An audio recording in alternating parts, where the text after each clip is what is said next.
What is going on, guys? It is Wrestlelamia here, back with another video. And the wrestling world is still processing the WWE's latest round of releases, and naturally fans want to know where their favourite performers might show up next. Join us now as Wrestlelamia looks at every released WWE superstar and predicting where they could end up. Be sure to subscribe and hit that notification bell for daily wrestling videos, and follow us on Facebook for exclusive lists.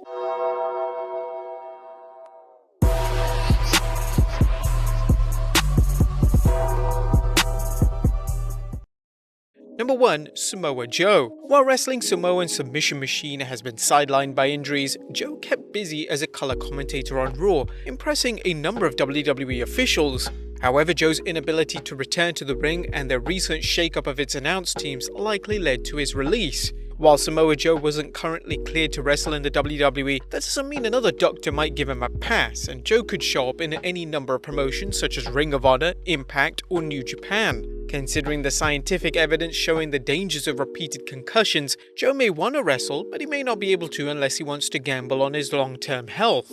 While AEW seems like a good fit, it's likely Tony Khan wouldn't want to chance Joe getting concussed again. He could provide color commentary in AEW, but at this point he may take a hiatus and wait things out until he has a better idea of his physical ability to wrestle. The biggest question with Samoa Joe is the true extent of his concussions. Number 2. Kalisto. Kalisto is just one of several former tag team members or factions who parted ways, leading to a sorry singles push. Kalisto, a former cruiserweight champion and two-time US champion, saw his career go on cruise control when he was teamed with Lince Dorado and Gran Metalik in Lucha House Party. Sadly, his exit from the group led to his exile into the WWE Phantom Zone, except for a quick appearance at this year's Andre the Giant Memorial Battle Royal. Kalisto did well in Mexico before entering the WWE, and it's likely he'll return there. With rumors of Lucha Underground returning, Kalisto could end up there as well. Success outside the WWE could lead to the WWE bringing him back, particularly if they're serious about running an NXT promotion in Mexico.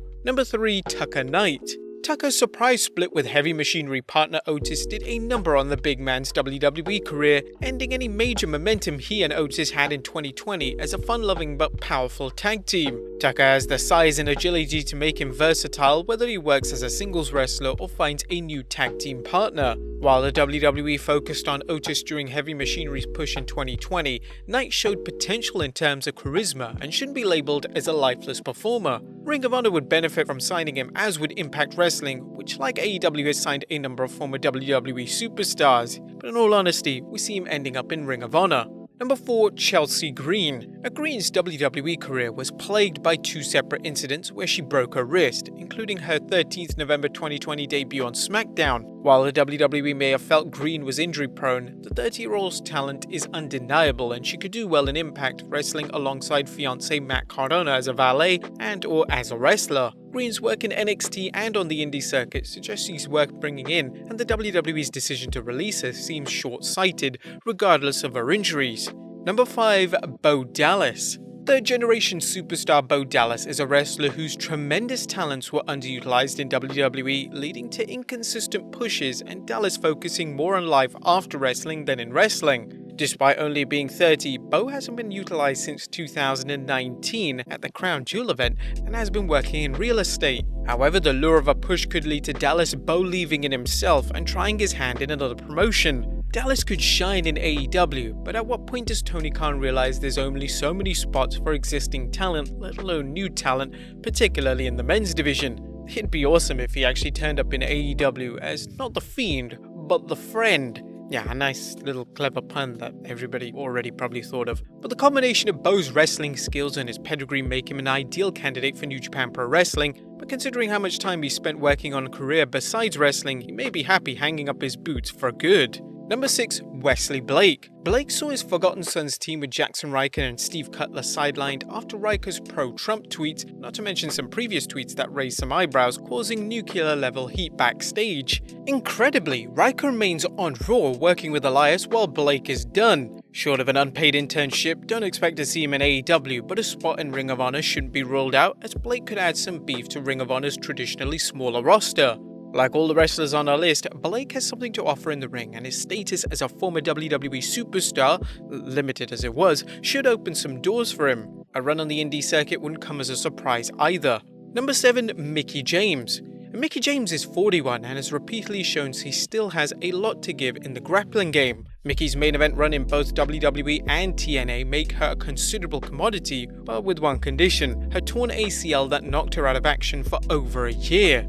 Is Mickie damaged goods, or was the injury just one of those potential problems that every wrestler has to face when they step into the ring? James would be a valuable addition to AEW, even if it was for a limited run as a wrestler looking for one more championship, a classic storyline that could boost AEW's women's division. James could then shift to a career as an agent or trainer, depending on her wishes. James expressed interest in returning to a WWE ring, so it's obvious she'll want at least one more run. Perhaps AEW would be the place.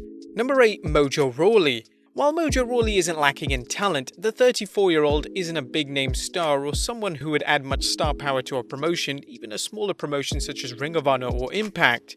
Nonetheless, Rawley shouldn't have any difficulty finding work on the indie circuit, and once the pandemic opens up for shows, Rawley could find himself making a living there, much as many former WWE superstars do. Rawley isn't an A-lister, even a B-lister to be honest, but he still has name value and the professional skills to get noticed. Peyton Royce and Billie Kay. Now, each woman is talented in their own right, but let's talk about their distinguished work as a tag team. Royce and Kay had terrific chemistry with each other, which is no surprise given their long-time friendship, and they're a championship caliber team that can boost any promotion's tag team division. AEW would be insane not to sign them, especially if it's serious about building its women's tag team division. Let's take a look at what each woman has to offer on their own. Number 9. Peyton Royce.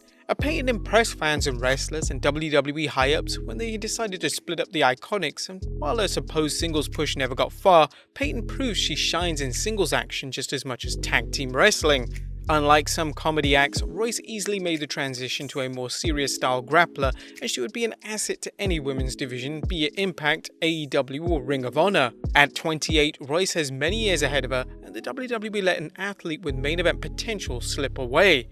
And number 10, Billie Kay. Although Billie Kay's wrestling isn't her strong suit, she's a competent performer, and at 31, she can still improve. Of course, Kay's biggest gifts are her charisma and ability to make fans laugh. While it would be a waste of her in-ring talent, she could shine as a manager or backstage comedy character, much as she did recently on SmackDown. While both Royce and Kay can offer different things as singles wrestlers, they should reunite as a tag team in AEW and give its women's division a much-needed shot on the arm. Short of a decision to step away from the ring for good, every one of these superstars will find work outside the WWE, with some having the name recognition for a run in bigger promotions such as AEW, and others having to settle for less.